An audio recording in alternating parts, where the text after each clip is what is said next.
Les bonnes nouvelles sur le front de l'environnement sont suffisamment rares pour être soulignées. Cette vidéo va être consacrée au trou dans la couche d'ozone.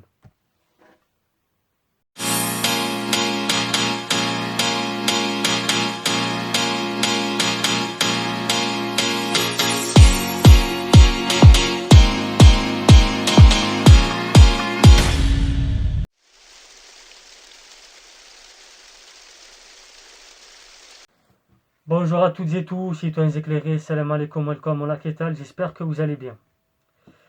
Dans cette vidéo, on va évoquer le trou dans la couche d'ozone et l'interdiction de certains gaz qui devraient permettre à ce trou et à cette barrière protectrice naturelle de se rétablir entièrement d'ici 2066.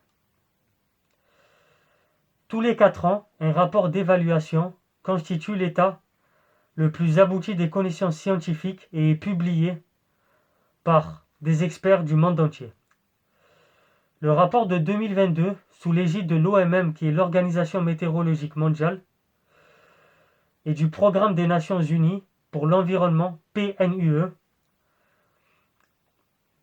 a apporté des clarifications concernant cette problématique. Nous allons commencer par faire un rapide historique et nous allons voir quels traités ont permis de résorber et d'accélérer les avancées, notamment vis-à-vis de cette problématique du trou de la couche d'ozone, qui concerne toute l'humanité. Tout a commencé dans les années 1970, quand les scientifiques ont alerté sur la dégradation de la couche d'ozone, cette barrière protectrice qui filtre les UV provenant du soleil. Au début des années 1980, ils ont découvert un trou au-dessus de l'Antarctique, qui était aussi grand que le continent polaire et qui se formait chaque année entre le mois de juillet et le mois de septembre et qui se refermait au mois de novembre. Ce phénomène est provoqué par des gaz, comme les chlorofluorocarbures CFC et les halons. Ces deux gaz contiennent du chlore et du brome, qui sont capables de détruire l'ozone.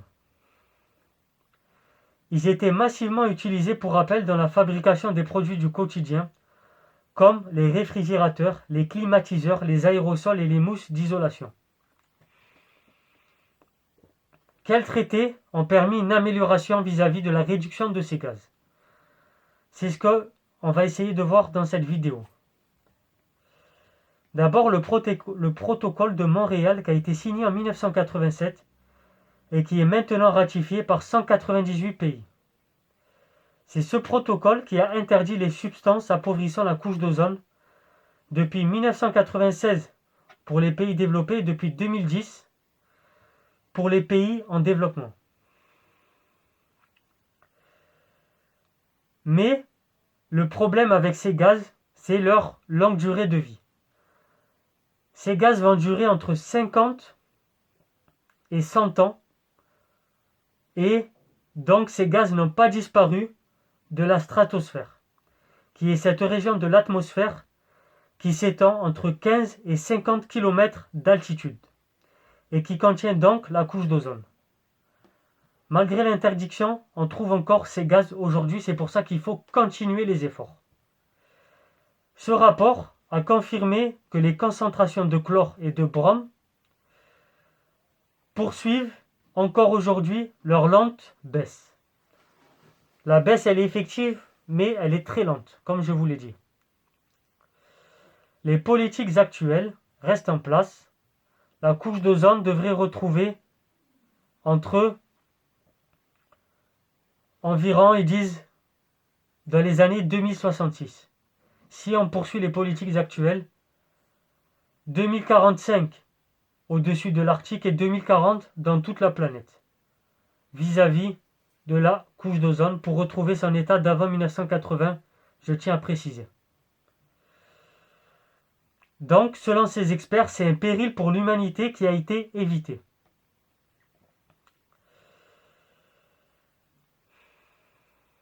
On va aussi évoquer l'effort des États-Unis avec 400 millions de cancers de la peau d'ici à la fin du siècle qui seront épargnés si les États-Unis font cet effort aussi avec la Chine, et on va voir aussi les pays en développement comme l'Inde, qui va prendre de plus en plus de place, notamment dans l'économie et dans la pollution mondiale. Le traité a aussi ralenti le changement climatique. Selon ce rapport, il devrait éviter un réchauffement climatique entre 0,5 degré et 1 degré d'ici le milieu du siècle, selon les scénarios où les substances appauvrissant la couche d'ozone continueraient à augmenter fortement. Une autre étude publiée dans la revue Nature en 2021 montrait même qu'une hausse du thermomètre de 2,5 degrés d'ici à 2100 a été évitée en réduisant l'effet de serre des CFC et en protégeant les plantes du rayonnement ultraviolet. Il faut encore ajouter les effets d'un autre accord mondial qui est appelé l'amendement de Kigali ou protocole de Montréal et qui a été signé en 2016. Ce rapport prévoit la diminution progressive d'ici à 2047. Après, c'est des prévisions, ils disent entre 2045 et 2047. Des gaz HFC. C'est des substituts de deuxième génération aux gaz CFC, mais qui sont encore plus redoutables et plus contributeurs du réchauffement climatique. Enfin, pour terminer, selon ces scientifiques, cet amendement pourrait éviter quant à lui un réchauffement de 0,3 degré à 0,5 degrés Celsius d'ici à 2100.